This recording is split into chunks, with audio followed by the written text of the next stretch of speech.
34ª Romaria ao Santuário Diocesano de Nossa Senhora Aparecida, e nós estamos aqui com um colega, companheiro já de muitas jornadas da comunicação, Tiguera, conhecidíssimo no sudoeste do Paraná, e é um dos animadores aqui da Romaria. Tiguera, um prazer inteiro aqui em Santa Isabel do Oeste. E como você está percebendo essa movimentação da Romaria? Chuva, mas o povo não esquece do calor humano entre as pessoas e o respeito à Nossa Senhora.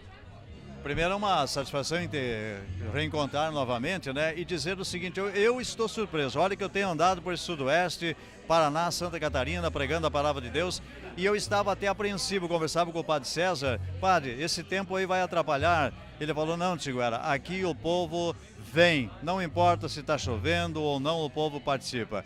Ontem à meia-noite, lotado isso daqui. Hoje pela manhã, às 6 da manhã, novamente, quer dizer, realmente o povo está demonstrando toda a sua fé, todo o seu amor à Nossa Senhora Aparecida. Está de parabéns, ou estão de parabéns, todos os romeiros e todas as pessoas que estão participando desta 34ª Romaria, gente.